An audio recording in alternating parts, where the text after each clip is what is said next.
แชมเปญนำเด้อพี่น้องมื้อนี้นะจะกินแชมเปญแซ่บๆมื้อนี้นะเฮ็ดงานมาเมื่อยแล้วกินแชมเปญ2ผัวเมียมื้อนี้นะยี่ห้อนี้เลยเมามืดคืนแก้วเดียวนี่ก็ได้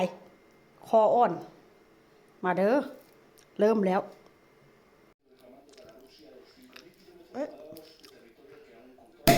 อะล่ะหัวดินแล้วแก้วของผัวนั่นนี่ได้อันนี้แก้วของเมียโอ้ยเปิดโทรทัศน์มันจะไปเข้ากันบ่เนาะต้องเปิดเพลงส่วนตัวมันยังจะเข้ากันเอาไปเอาไปจีนแฮปปี้คริสต์มาสพี่น้อง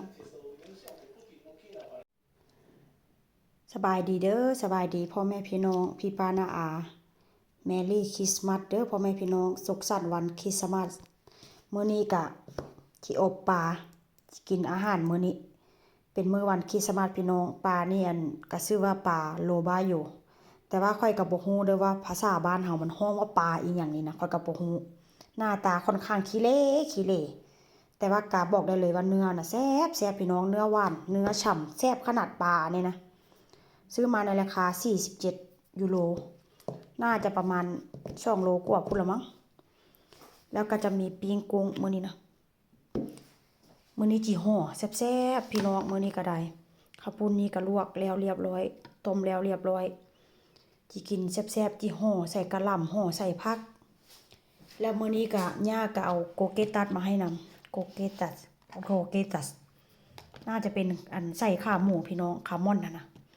ขาม่องแบบอันขาม่อนลมควันนะพี่น้องแล้วก็อันนี้ที่ทอดกินแซ่บแต่ว่าก็ยังที่ไปอัน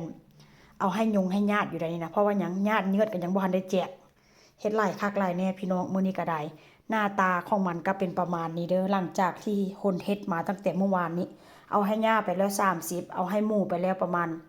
16-17ชิ้นนี่แหละกินไปแล้วประมาณ10กว่าชิ้นพี่น้อง2มื้อที่ทุ่มเทเฮ็ดนี่ก็บ่มันง่ายๆเด้ทั้งอันหั่นกะหล่ำจักอีหยังตัวอีหยังซอจิแล้วแต่ว่าก็คุ้มค่าพี่น้องหน้าตาออกมาก็โอเคแล้วก็แซ่บอยากกินหยังก็ได้เฮ็ดกินเอาชีวิตอยู่เมืองนอกก็เป็นประมาณนี้ล่ะพี่น้องมาเด้อผู้ใดจะมากินนำกันเด้อแมรี่คริสต์มาสพ่อแม่พี่น้องเลยมื้อนี้ก็สิกินแบบว่าก็ประมาณนี้ล่ะเนาะกินง่ายๆว่าเส้นซะขาดน้ำแจ่วเด้อพี่น้องเดี๋ยวค่อยเฮ็ดน้ำแจ่วแล้วค่อยก็จะเอามาให้เบิ่งหน้าตาน้ำแจ่วจะเป็นแบบใดไปแล้วแจ่วเด้อพี่น้อง แจ่วซีฟู้ดกี่ตำเผ็ดไล่ก็ตำบ่ได้พวกกินน้ำปานนี้ก็ยังเผ็ดอยู่บักเผ็ด2หน่วยพริก2ลูกก็ยังเผ็ดอยู่พี่น้องเลยเพราะฉะนั้นแล้วกินเท่าที่จำเป็นถ้าหากบ่เผ็ดค่อยกะจิกะบักเผ็ดเอาดอกพวกกินน้ำบ่ได้แต่บอกได้เลยเด้อสีสันบ่ค่อยแซ่บแต่บอกได้เลยว่าแซ่บขนาดเด้อใส่อันนั้นใส่ถั่วลันเตาพี่น้อง